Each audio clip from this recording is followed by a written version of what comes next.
حدیث میں آتا ہے کہ من قتل دون مالہ فہو شہید، جو شخص بھی اپنے مال کی حفاظت کے لیے قتل کر دیا گیا وہ شہید ہے۔ میرے خیال سے حکومت چاہتی ہے کہ ہمارے پاکستانیوں میں شہیدوں کی تعداد بہت زیادہ ہو جائے، اسی وجہ سے ڈاکوؤں کو کھلی چھوٹ دی ہوئی ہے کہ بس تم قتل کرتے رہو، موبائل چھینتے رہو، بائکس چھینتے رہو، قتل کرتے رہو، تاکہ زیادہ سے زیادہ پاکستانی شہید ہوتے رہیں۔ لیکن پاکستانی تو شہید ہو رہے ہیں، انتظامیہ ساری کی ساری جہنم کے لیے تیاری کر رہی ہے، جو پکڑنے کے باوجود بھی نہیں پکڑتے۔ یعنی ایسی حالت ہو گئی ہمارے شہر کی کہ جو چاہے جب چاہے جس کا مال لوٹ کے لے جائے، اس کو ذرہ برابر بھی خوف نہیں ہوتا کہ مجھے کوئی پکڑ سکتا ہے۔ عوام کے ہاتھ میں تو اسلحہ نہیں ہے، اس کو پتہ ہے، اور انتظامیہ کے پاس اسلحہ ہے اور انتظامیہ تو ہے نہیں، انتظامیہ تو غائب ہے، تو اس لیے اس کو کوئی ڈر نہیں ہے، اور جب چاہے جس سے چاہے موبائل چھین کے چلا جائے۔ ڈاکہ زنی ایک ہوتا ہے چوری اور ایک ہے ڈاکہ زنی۔ ڈاکہ زنی کی سزا بھی بہت سخت ہے۔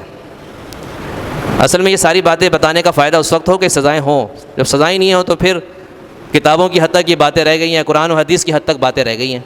اللہ تعالیٰ قرآن پاک میں فرماتے ہیں الذین یحاربون اللہ ورسولہ ویسعون فی الارض فسادا، کہ جو لوگ زمین میں قتال کرتے ہیں، لڑتے ہیں، فساد مچاتے ہیں، لوٹتے ہیں، ان کے بارے میں اللہ تعالیٰ نے 4 طرح کی سزاؤں کا قرآن پاک میں ذکر کیا ہے۔ یعنی کوئی بنائی ہوئی باتیں نہیں ہے کہ کسی نے اجتہاد کے طور پہ بتا دیا ہو کہ سزا یہ ہو، اللہ نے قرآن پاک کے اندر ذکر کر دیا ہے۔ فرمایا کہ اس کو قتل کیا جائے گا، یا اس کے ہاتھ پاؤں کو کاٹا جائے گا، یا اس کو سولی پہ لٹکایا جائے گا، یا اس کو قید کر دیا جائے گا۔ 4 طرح کے جرائم ہیں، ان چاروں کی الگ الگ سزا ہے۔ فرمایا کہ اگر کوئی ڈاکو آتا ہے اور کسی شہری سے موبائل چھیننے کی کوشش کرتا ہے اور موبائل چھین لیتا ہے اس سے، یا اس کی بائک چھین لیتا ہے، اس کا پرس چھین لیتا ہے، عورت کا کوئی زیور چھین کے بھاگ جاتا ہے، ڈاکو مراد ہے جو کھلے عام لوٹتا ہے، اس کی کار چھین کے چل جاتا ہے، یا دکان میں آتا ہے دکان لوٹ کے لے جاتا ہے، سامان لے جاتا ہے، کسی کو قتل نہیں کرتا، تو اللہ تعالیٰ قرآن میں فرماتے ہیں کہ اس کا دایاں ہاتھ اور بایاں پاؤں کاٹ دیا جائے۔ دایاں ہاتھ اور بایاں پاؤں، صرف دایاں ہاتھ کافی نہیں ہے، چور کا دایاں ہاتھ ہے، ڈاکو کا دایاں ہاتھ کے ساتھ بایاں پاؤں بھی ہے۔ اچھا، جس طرف کا ہاتھ کاٹا جائے اس طرف کا پاؤں نہ کاٹا جائے، کیونکہ پھر تو چلنے سے بھی رہ جائے گا۔ ظاہری بات ہے، دایاں پاؤں کٹا ہوا ہوگا تو اس کو سہارے کے لیے دایاں ہاتھ کی ضرورت ہوگی، تو اس لیے ایک طرف کا ہاتھ دوسری طرف کا پاؤں یہ کاٹا جائے۔ آپ مجھے بتائیں کہ اگر کسی ڈاکو کو پکڑ کے اس کا دایاں ہاتھ بایاں پاؤں کاٹ دیں تو پھر ہمارے شہر کے اندر کوئی ڈاکہ ڈالے گا؟ اگر اس کو یقین ہے کہ میں ڈاکہ ڈالا تو اگلے لمحے میرے پر یہ سزا نافذ ہوگی۔ اللہ تعالیٰ اللہ بھلا کرے، سعودی عرب میں میرے ایک ساتھی ہیں وہ امام، تو انہوں نے کہا کہ سعودی عرب میں خامیاں بھی، ہر ملک میں خامیاں ہوتی ہیں، خوبیاں ہوتی ہیں، لیکن کہ یہاں پر ایک ایسی خوبی ہے جو بہت زبردست ہے، وہ یہ ہے کہ یہاں امن بہت ہے۔ اتنا امن ہے سعودی عرب کے اندر کہ آدمی تصور نہیں کر سکتا۔ ہم پاکستان میں رہتے ہیں نا، تو اس لیے ہمیں بڑا تعجب ہوتا ہے۔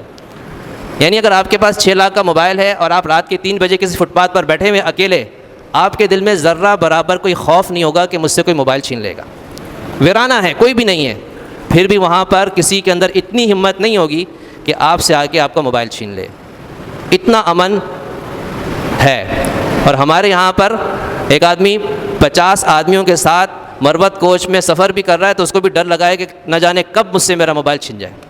50 آدمیوں کے درمیان بیٹھا ہوا ہے، تھانہ سامنے ہے، لیکن پھر بھی ڈاکو چڑھتے ہیں، مربت کوچ کو لوٹ کے چلے جاتے ہیں۔ تھانے کے باہر سے موٹر سائیکل لوٹ کر لے گئے، آپ اندازہ لگائیں، تھانے کے گیٹ کے اوپر سے موٹر سائیکل لوٹ رہی ہے۔ یہ تو ہمارے شہر کی حالت ہے۔ تو فرمائے کہ جو لوٹتا ہے اس کی سزا شریعت میں کیا ہے کہ دایاں ہاتھ اور بایاں پاؤں اس کا کاٹ دیا جائے۔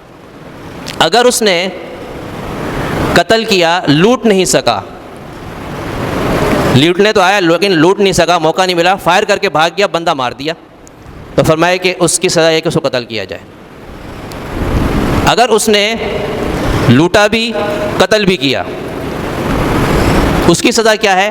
فرمائے کہ اس کو پہلے تو دایاں ہاتھ بایاں پاؤں کاٹ دو اور اس کے بعد اس کو سولی پہ لٹکا دو، مین چوک پر اس کی لاش لٹکتی رہے، لوگ اس کی لاش کو دیکھ کر عبرت حاصل کریں، کم از کم بہتر ہے کہ 3 دن تک اس کی لاش وہاں لٹکی رہے۔ آپ مجھے بتائیں کہ اگر کسی یہاں کے ڈاکو کو پکڑا جائے اور کورٹ کی طرف سزا ہو جائے کہ بھی اس کا ہاتھ پاؤں کاٹ کے سولی پہ لٹکا دو، تو پورے شہر میں کوئی ایک ڈاکے کا واقعہ ہوگا؟ ہر آدمی دیکھ کر ڈر رہا ہوگا کہ میں نے اگر کسی کا موبائل چھینا تو مجھے بھی اس طرح سولی پہ لٹکایا ہوا ہوگا۔ تو یہ اسلام کی سزائیں اسی لیے اللہ تعالیٰ نے مقرر فرمائی ہیں تاکہ ملک میں امن قائم ہو جائے۔ یہ کوئی ظالمانہ خدا نہ خواستہ سزائیں نہیں، اللہ تعالیٰ تو ظالم نہیں ہے۔ اللہ تعالیٰ نے قرآن پاک میں خود فرما دیا کہ لیس لظلام للعبید، اللہ اپنے بندوں پر ہرگز ظلم کرنے والا نہیں ہے۔ یہ انسان کے لیے اس میں رحمت رکھی اللہ تعالیٰ نے، ان سزاؤں کے اندر رحمت ہے کہ اس ایک سزا، اس سزا کی وجہ سے ہو سکتا ہے چند ڈاکو لٹکے جائیں، لیکن لاکھوں کروڑوں انسان کی جان و مال و عزت و آبرو محفوظ ہو جائے گی۔